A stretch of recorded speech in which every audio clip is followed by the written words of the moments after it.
많은 분들이 궁금해하시는 게 이 청소업을 하면 얼마를 벌 수 있는지에 대해서 대략적으로, 물론 편차가 크지만 좀 알 수 있을까요? 현업에 계신 분으로서 주변 분들을 예를 들어서 설명을 해주시면 좋을 것 같아요.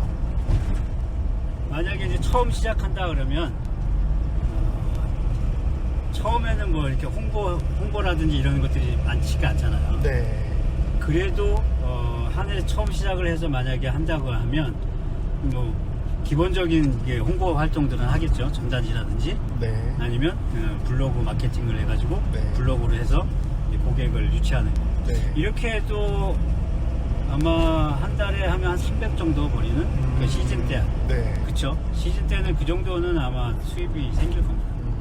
그게 이제 계속 올해 지나고 내년 지나고 하면 이제 잠정 고객이 쌓이는 것처럼 쌓이게 되면 이제 그 다음에는 한 500 정도. 그리고 또 넘어가면 한 700 정도. 네. 1000에서 1500까지도 충분히 버세요. 예. 시즌 때는 가능한 금액이. 예, 오래 하셨던 분들 같은 경우는 그 고객들이 계속 소개하는 것들이 많습니다. 예, 가족 구성원들도 있고 하다 보니까 네. 이렇게 계속 소개로 많이 와요. 그러면 이 청소를 뭐 네. 에어컨 세탁기뿐만 아니라 뭐 계단 청소든 전기 청소든 뭐 사무실이든 이런 다양한 분야의 청소를 배우려면 어떻게 하는 게 가장 좋은 방법인가요? 보통 일반 분들이 청소를 배우려면 청소 교육을 하는 그 교육장을 이제 알아보셔야 되겠죠. 아, 예. 교육장. 예, 그리고 네. 또 1대1로 이렇게 교육하시는 분들이 있으세요. 네. 그래서 본인의 기술을 알려드리고 그 다음에 현장에서 함께 동승해서 현장에서의 그 실습까지도 같이 하죠.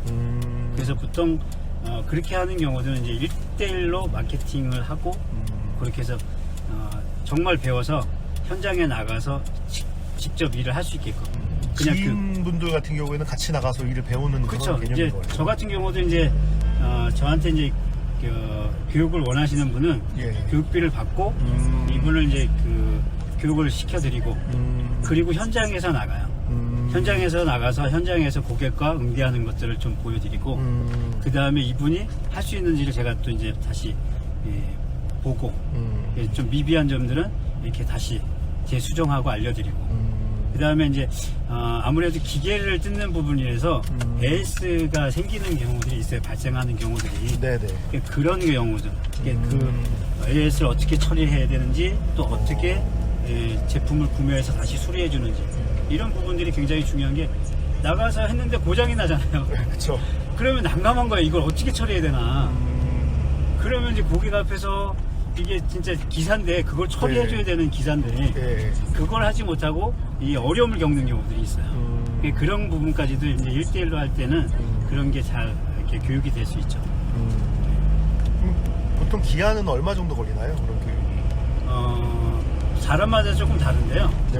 보통 한 달 정도? 한 달이라는 게 이제 매일 해서 30일이나 하는 게 아니고 네. 일주일에 한 5회에서 6회 정도. 그래서 이제 그 기간 안에 다 습득이 가능하신 분들은 그걸로 끝나지만 그렇지 않고 아까 말씀드렸지만 빨리 배우시는 분이 있고 네. 기계치들이 있어요. 기계치들은 많이 해보면 그거는 벗어나거든요. 아. 그래서 뭐 7번에 끝나는 분도 있고 15번 뭐 이렇게 넘어가는 분들도 있고 왜냐면 똑같이 가서 같이 현장에서 다시 하는 거니까. 예, 그래서 이분이 최대한 그래도 혼자 갔을 때 이 서비스를 받고자 하는 고객의 서비스를 만족시킬 수 있을 때까지는 교육을 해줘야죠. 예, 그게 제대로 된 사실은 교육인 거죠. 그러면 그 네. 교육은 그렇다 치고 네. 이제 이것도 창업이잖아요. 청소도. 그렇죠. 창업이죠. 청소 창업인데 이걸 청소 창업을 할 때 네. 들어가는 비용이 얼마나 들까요? 창업 자금이라고 표현을 할 수 창업 있을 것 같은데. 작업은 뭐 차량 뭐 이런 것까지는 안 따지고요. 예. 그러니까 장비하고 교육비 뭐 이렇게 한다 그러면 네. 한 250이면 아마 아. 장비까지 다 마련하는 데는 그 250이면은 교육비 플러스 장비 세팅까지 다 끝나고 그 장비로 사무실이나 뭐 사무실은 사실은 나중에 이제 직원들이 생기고 많이 있을 때는 사무실을 얻는데 네. 이쪽 1인 창업은 그렇게 하실 필요는 없으신 것 같아요. 왜냐면 블로그로 거의 홍보 마케팅을 하니까 그리고 또 다른 광고에서 네. 홍보를 하기 때문에 굳이 사무실까지 얻어서 이렇게 처음부터 운영할 필요는 없으시고 본인 자택에서 하셔도 돼요. 그렇게 해서 이제 창업을 하시고 회사가 커진다. 그때는 이제 직원을 써야 되니까 그때는 회사를 이렇게 사무실을 얻는 게 필요하겠죠. 거의 무점포 창업이 되는 거네요. 가능한 거죠. 네. 예. 장비도 사실은 그냥 일반 승용차에 충분히 가능해요. 에어컨 청소 같은 경우는 네. 예, 세탁기는 마찬가지고 홈케어 부분은 좀 그런 좀 이익점이 있습니다. 1인 창업이 가능하다. 네. 그 다음에 소자본으로 창업이 가능하다. 특수 청소는 그렇지는 않거든요.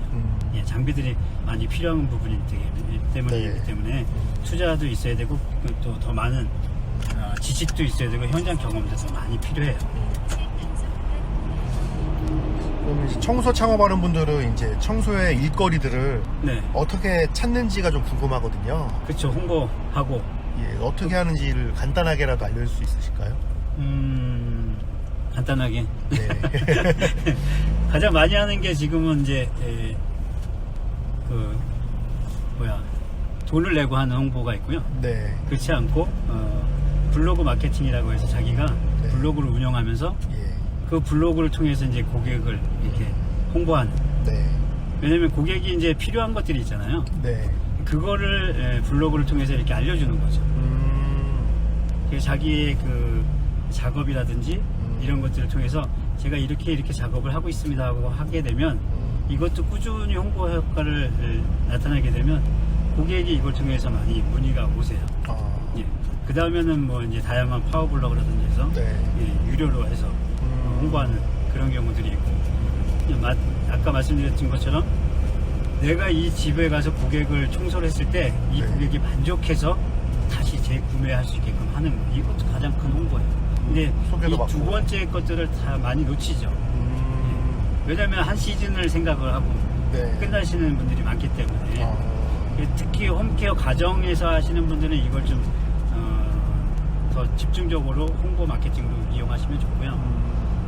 큰 업체들을 할 때 그런 경우들은 조금 대량 작업을 하기 때문에 예. 좀 이런 쪽하고는 좀 단가도 그렇고 잘 맞지는 않으세요. 그거에 따라서 청소 금액에 따라서도 차이가 좀 있다고 보시면 되죠. 네. 그 청소할 때 청소업을 하면서 벌어들인 수익, 노동 수익 말고 네. 따로 관련된 걸로 해서 부가적으로 수익을 얻는 방법이 또 있나요? 그냥 업체들끼리는 이제 큰 금액 아닌 건 그냥 같이 소개를 해요. 네네. 제가 이제 예를 들어서 강동이잖아요. 네. 이천에 이제 에어컨 청소가 문의가 와요. 예. 그러면 이천까지 제가 가는 게 비용적으로도 거리상으로도 많이 이렇게 좀 떨어져 있잖아요. 예. 이천 에어텍 지사가 있어요. 네. 그쪽에다 저희가 이제 오더를 넘겨주죠. 같은 지사들끼리 그냥 오더를 그냥 서로 주고받는 거죠. 예. 상생하는 거니까.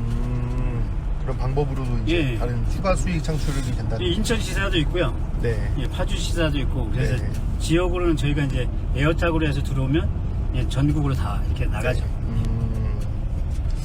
영상에 출연해 주셔서 감사합니다. 예.